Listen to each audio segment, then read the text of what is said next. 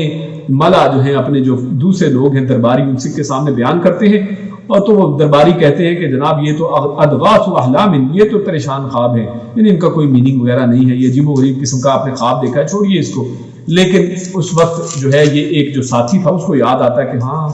میں تو جو ہے سجن کے اندر، جیل کے اندر یوسف علیہ السلام کے ساتھ تھا، اور یوسف علیہ السلام اس خواب کی تعبیر بتا سکتے ہیں، اور وہ کہتے اجازت مانگتا ہے کہ مجھے ان کی طرف جایا جائے، اس کو اجازت دی جاتی ہے، اور وہ یوسف علیہ السلام کے پاس اس خواب کی تعبیر کے لیے آتے ہیں۔ خواب یہ تھا کہ وہ کہتا ہے ملک